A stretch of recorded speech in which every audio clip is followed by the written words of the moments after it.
Hi everyone, Gary Coleshill here. Welcome. I'm a licensed insurance agent in Arizona and Connecticut with connections around the country. I'm happy that you decided to join us here today, and I hope that you leave with some valuable information that will help you prepare for a happy, successful retirement. So let's get started. First off, the traditional disclaimer. Basically, I'm a licensed insurance agent and I'm in no way employed by or affiliated with or endorsed by the IRS, Social Security, Federal Medicare Program, or any other government agency. So please consult with an attorney, an accountant, or a tax advisor for advice concerning your particular circumstances. Now, there are a lot of decisions to make as you approach retirement, and it can be quite overwhelming, right? At what age should you retire? Should you claim Social Security early or delay it? Should you buy long-term care insurance? How will Medicare work with your employer-provided insurance? Do you need Part D? And do you need to buy more life insurance? All points to ponder. So these are just some of the decisions you have to make, and there are the worries, of course, that accompany those decisions and can cloud those decisions, increasing your anxiety. Do you have enough money saved? Will you run out of money? With the rising cost of healthcare, especially prescriptions, how will you pay for healthcare?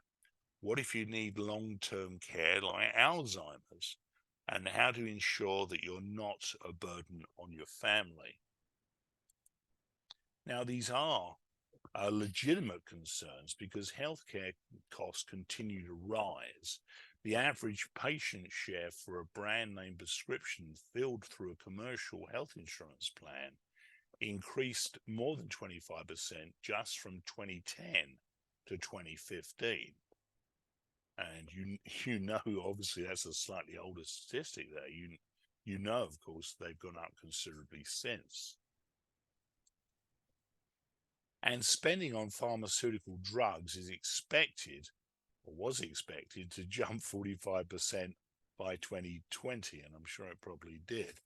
So, one of your concerns there when you retire, Medicare premiums are also rising. Most people don't realize that every year your premiums go up pretty much.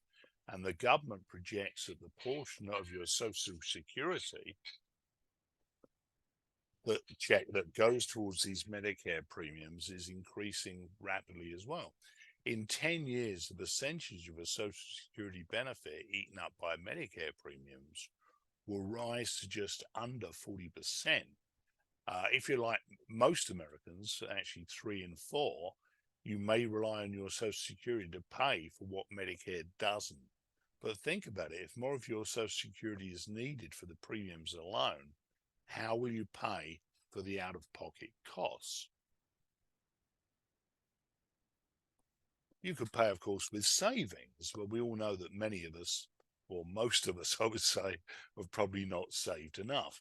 Baby boomers who have saving, 42% have saved less than 100 grand, according to the Insured Retirement Institute. And we're going to show you that does not go very far. So, unfortunately, but a 65-year-old couple retiring today and living for 20 years, which is very likely, will pay 259,000 to 392,000 in out-of-pocket healthcare expenses alone. So if you've got 100 grand saved, that's not going to do you a lot of good. That's according to the Employee Benefit Research Institute. Now, that makes the previous statistic even scarier. 42% of baby boomers who have money saved for retirement have saved less than 100 grand. I mean, how much have you saved so far? This is where planning can help, and that's why we're here today. There are answers for this.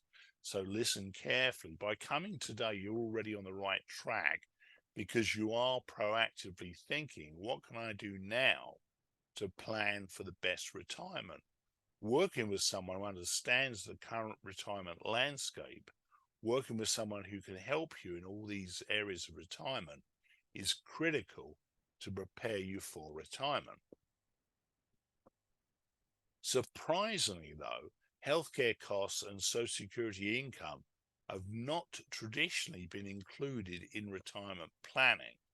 If you're to go to a financial professional, he or she might tell you to focus on three areas, which is valid, but not the whole picture. The three areas are savings and insurance to protect what you already have, and investments to accumulate wealth and legacy to leave behind something for your loved ones or to charity. But you want to work with someone who understands the importance of Medicare and Social Security. If you work with someone who doesn't account for healthcare costs in a retirement plan, who doesn't get the most for you that you're entitled to in your Social Security benefit, you risk not having enough money for your retirement expenses. So there are two steps to take to form a solid foundation for your retirement. Firstly, prepare for higher healthcare costs and the possibility of extended care costs. Secondly, explore Social Security income claiming strategies based on your unique situation. When you factor in these considerations, you've created a more solid foundation. Your savings and insurance, investments and legacy are on solid footing. Now, if you've already claimed Social Security or if you're on Medicare, that doesn't mean you're too late. Wherever you are in your planning needs, we can find ways to help you account for high healthcare costs and to supplement your Social Security income. In other words, there are still decisions we can help guide you with and through. So all is not lost, even if you are on Social Security and on Medicare already. We've developed this timeline to help you understand the key decisions that you'll face in retirement. And as you can see, there's a lot of information here, so we'll break it down for you. And if you'd like a copy of this timeline at the end of the presentation, we'll tell you how you can get one. Ideally, we like to start retirement planning earlier than age 58. In fact, the sooner you start, the better, but 58 is okay. The earlier you start, the more prepared you'll be. But 58 is a good age because at 59 and a half, you can begin withdrawing from your traditional IRA or retirement savings plan account without having the 10% early withdrawal penalty, and from your Roth IRA without penalties as well. And another good reason we like to meet with you around age 58 is long-term care insurance. From roughly 58 to 64 is when you'll want to consider buying long-term care insurance, because rates tend to increase as you get older. So the earlier you start paying premiums, the lower your rates will be. But generally speaking, 62 is when a lot of people start making some more serious decisions about their retirement, because 62 is the earliest you can start taking Social Security.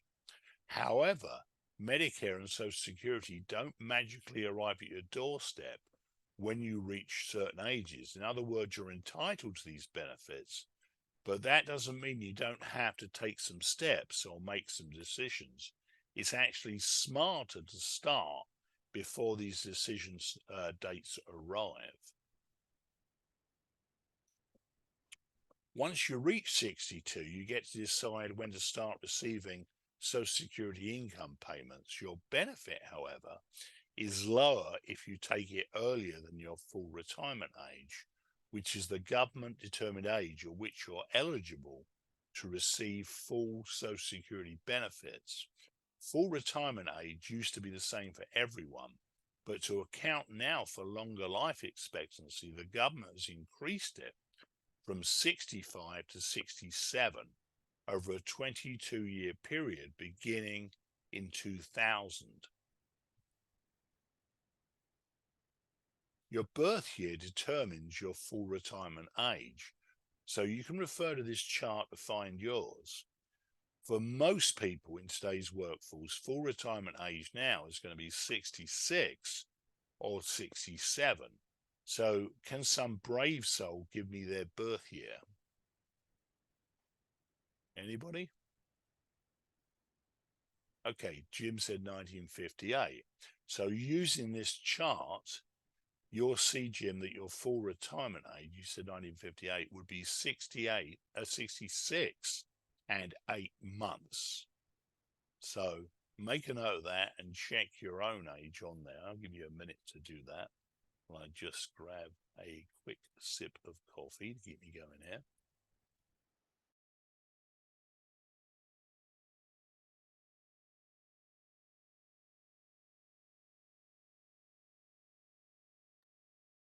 Okay.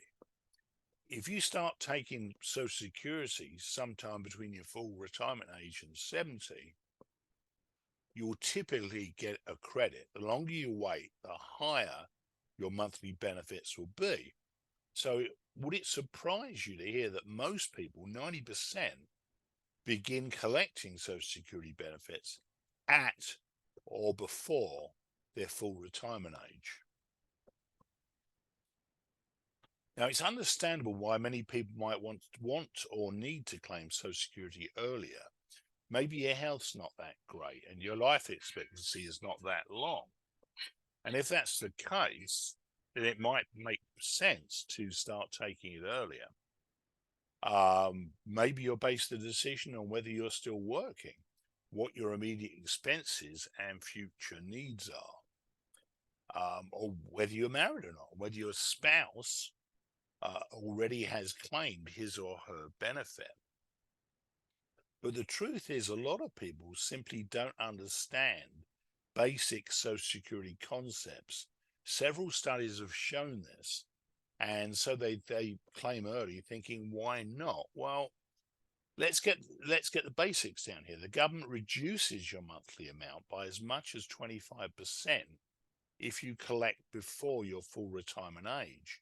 But if you delay taking a Social Security benefit until after your full retirement age, you receive an additional 8% per year until age 70. And that would mean if you delayed your benefit until 70, your monthly benefit would be 32% more than you would have got at full retirement age. So bears thinking about.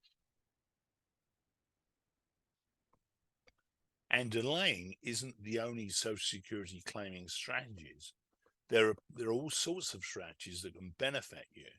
A financial planning professional who understands Social Security rules can help you find which strategy works best for your unique situation. Now, Social Security is very important in retirement planning, not because you're trying to get the most out of what you're entitled to, but Social Security alone is not enough for most people to sustain the lifestyle they want in retirement. And it's especially not enough when you factor in the rising healthcare costs.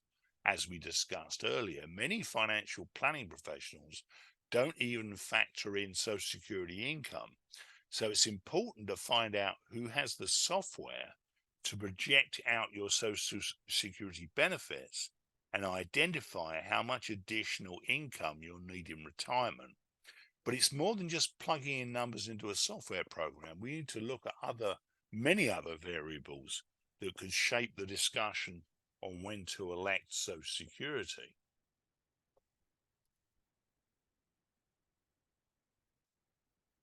So the key takeaway here is to remember that delaying your Social Security decision can actually mean you get more money, but it's more complicated than that. You must take into account your other assets and income sources in order to create and implement your unique distribution strategy. For example, how is your IRA income going to affect what you're able to spend? So, no, there are options for you to explore, but now I'm going to tell you how dangerous it can be to delay a different retirement decision.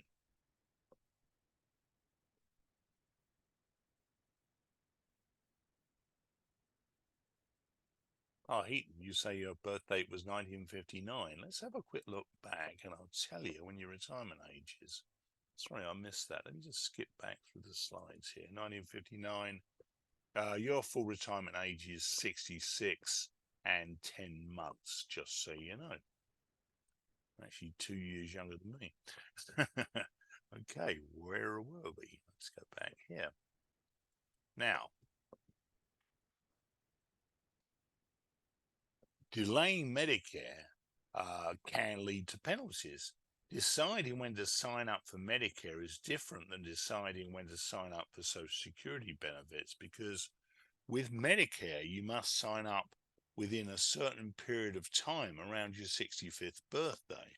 And if you don't, you can be assessed penalties, be denied supplemental coverage, or experience a lapse in coverage. So pretty important to think about that. So when should you sign up for Medicare? Well, you're eligible for original Medicare, which is Part A hospital insurance and Part B medical insurance, at age 65. But you can sign up for it as early as 3 months before your 65th birthday and as late as 3 months after the month you turn 65. Now, this 7-month period is called your initial enrollment period. So if you're born in January, for example, you have from the October before your birthday to the April after to enroll in original Medicare. Does that make sense? If it doesn't, let me know and I'll go back over it. Okay. Now, if you want to make sure your coverage starts the month you turn 65, then sign up 3 months before your 65th birthday, because it's free for most people who've earned enough working credits. Most people should sign up for Medicare Part A as early as possible so you don't get a lapse in coverage. Okay, everybody with me? Thank you, Heaton, for that comment there. Glad it makes sense. All right. Now, if you don't sign up for Part B when you're first eligible, your monthly premium for Part B may go up 10% for each full 12-month period that you could have had Part B but didn't sign up for it. And I repeat that because it's very important. If you don't sign up for Part B when you're first eligible, your monthly premium may go up 10% for every year that you could have had that Part B but didn't get it.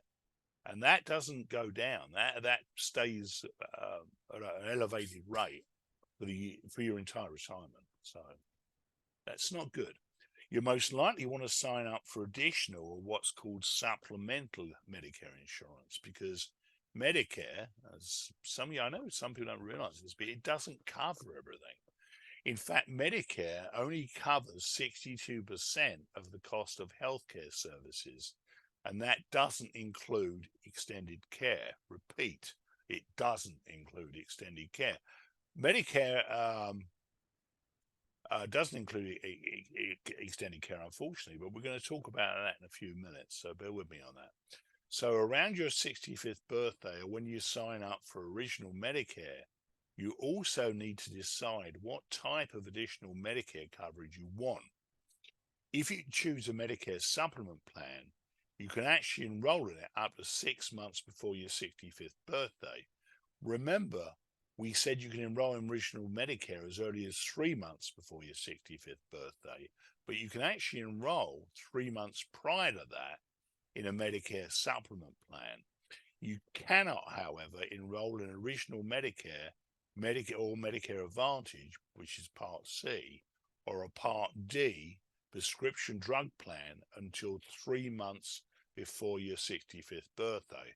And again, I know this is kind of confusing, but our timeline here helps explain this. As you can see, if you don't sign up for Part B within this time period, or within 8 months of leaving a job with group health coverage, you may have to pay late enrollment penalties, and these can be very costly over time.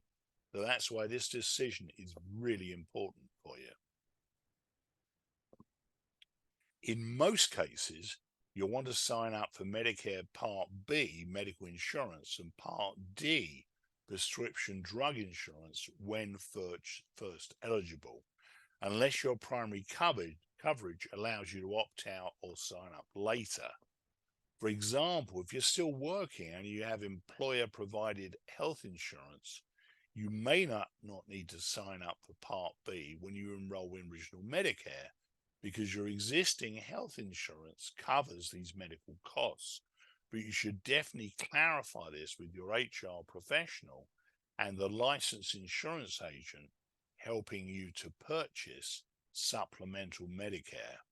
Now, the main thing is to know that delaying some decisions can lead to penalties that are assessed every month and never go away. So clearly, these penalties can hurt you for years. Only a financial advisor who understands these details can help you to avoid them. So now you can see why your initial decisions with Social Security and Medicare can really lay the foundation for better success in retirement planning. And they're just the beginning of the decisions you'll make. Other decisions include, when should I begin withdrawing from my IRA or 401k? How do I manage my withdrawals so I'm not overpaying taxes? And when should I buy long-term care insurance? Now, you can, as we mentioned earlier, begin withdrawing from your traditional IRA or retirement saving plan account as early as 59 and a half. Don't do it sooner unless you really have to, because otherwise there's the 10% early withdrawal penalty.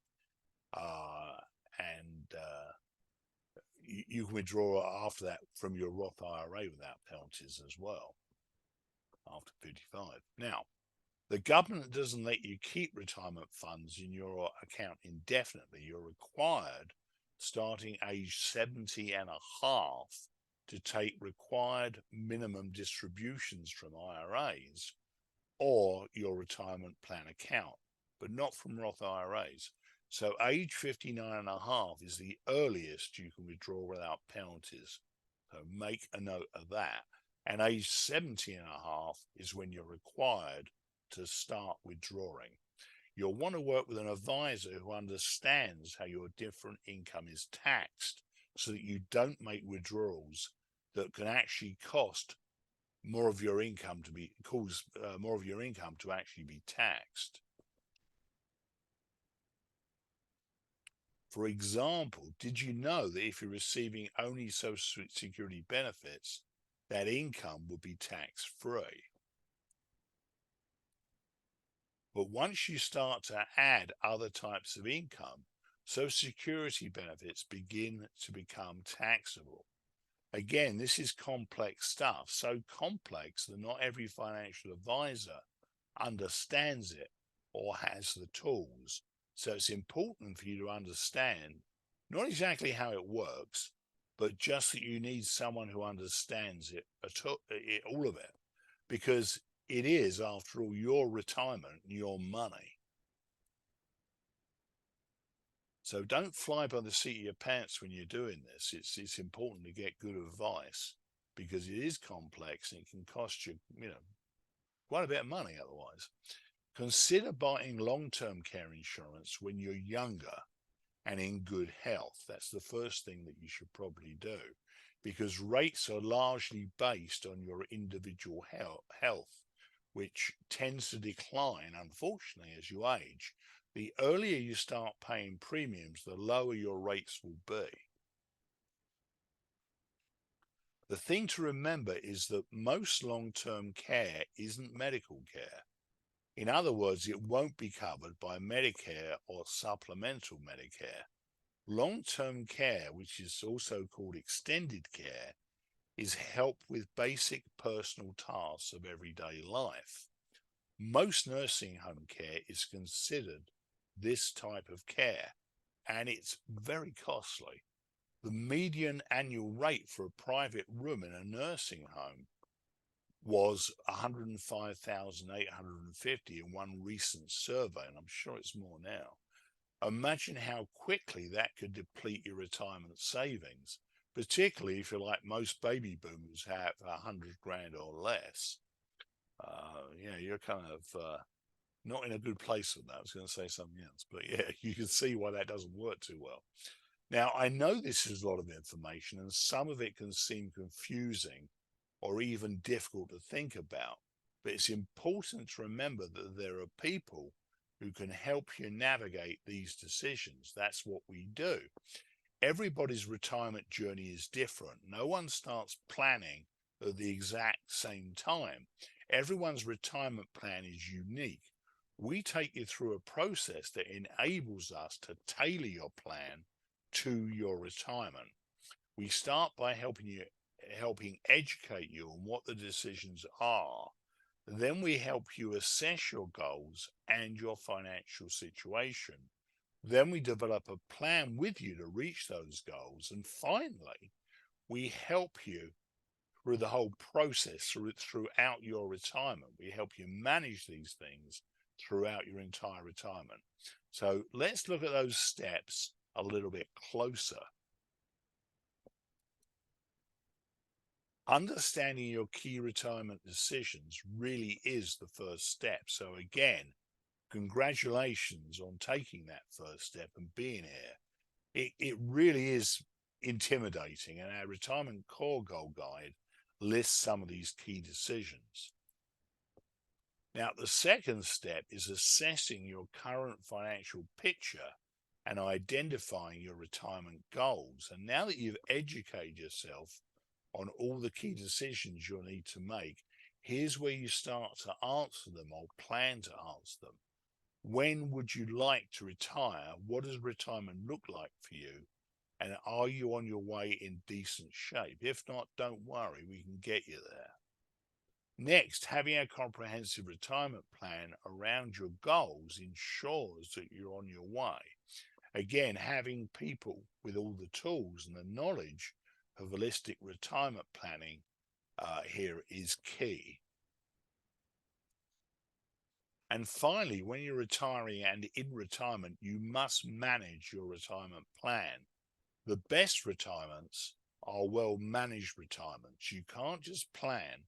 You have to actively manage, reassess, and adjust your plan along the way. Just as you continuously monitor and adjust your budget today, it's an ongoing process.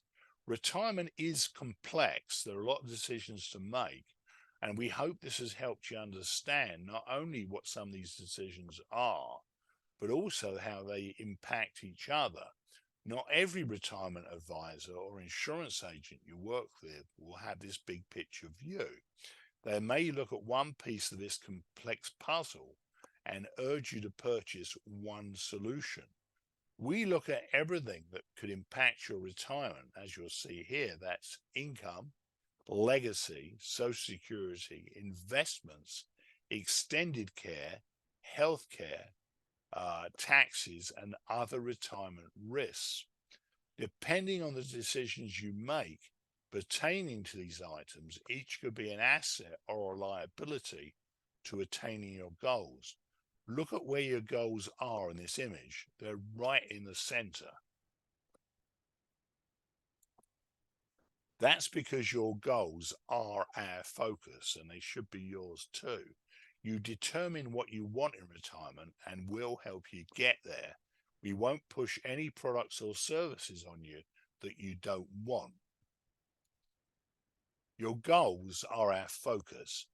All of these complicated pieces of retirement planning are what we help with, while keeping your goals front and center. We'll go through the process we outlined earlier to help you assess, plan, and manage your retirement. We're your partners to build the retirement that you've earned and that you deserve. Now, thank you for joining us today. If you'd like to receive a copy of our retirement guide, please make sure you sign up for an appointment where we can start helping you on your retirement journey. And before we meet, we encourage you to review the guide and write down any questions or concerns you have. The guide recaps the unique pressures that retirees face today.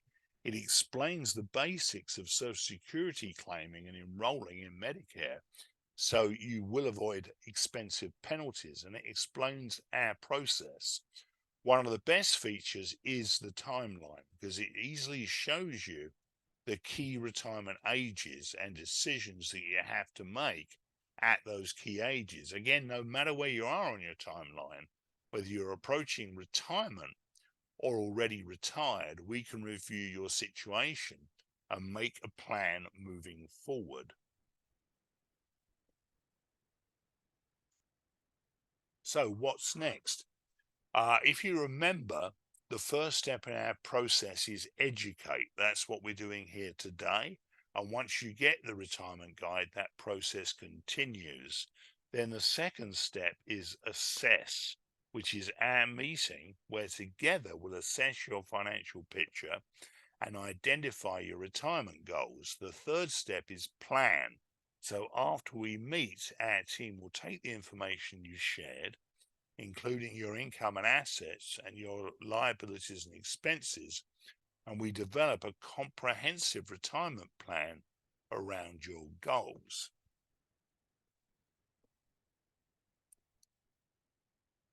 So finally, we manage. Successful retirement planning, especially given today's new retirement pressures, requires ongoing plan management, or tune-ups at least. Along the way, we meet with you on an ongoing basis to reassess, adjust your plan, answer any questions, and manage your finances. We don't just meet and send you on your way. We want to be your partner throughout retirement. So again, sign up for an appointment and we will get you started. Now, thank you for joining us. There are a couple of other things I want to cover. Firstly, at the end of the webinar, when we log off, a survey will appear in your browser. So wait for that and fill the survey out, and we'll get you this great ebook for free. It's a 122-page book on the new holistic retirement. It gives you some great ideas on what you're doing and how you should prepare. Next up, I want to give you my contact information here on the screen. I'm going to leave that up for a minute or two. And while that's up, we're going to do a very quick little competition, audience participation. It's going to be pretty simple, but I'd like you to name one aspect of retirement that you are most concerned with. What is your biggest concern in retirement? Type it in the chat box, and the first person that gives me an answer to that will get a free $25 restaurant.com gift card. Do bear in mind, though, we do phone verify before we send it out. So make sure that we have a number for you that we can reach you on. But again, to win the $25 restaurant.com gift card, just type into the chat box your biggest concern in retirement. It doesn't have to be a long answer. It just, to the point. Let's have a look and see who's answered.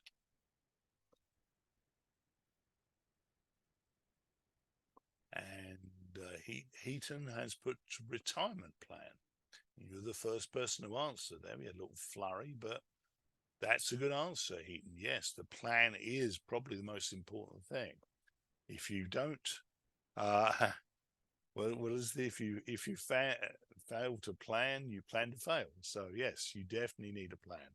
So just make sure that when you fill out the survey for me, Heaton, that pops up in a minute, and make sure that you have a contactable, if that's the right word, contactable, a verifiable phone number, and we'll just quickly call you and verify you're you, and then we'll get the gift card over to you. So thank you very much. And thank you everybody else. And again, if you need to contact me, my contact details are up on the screen there.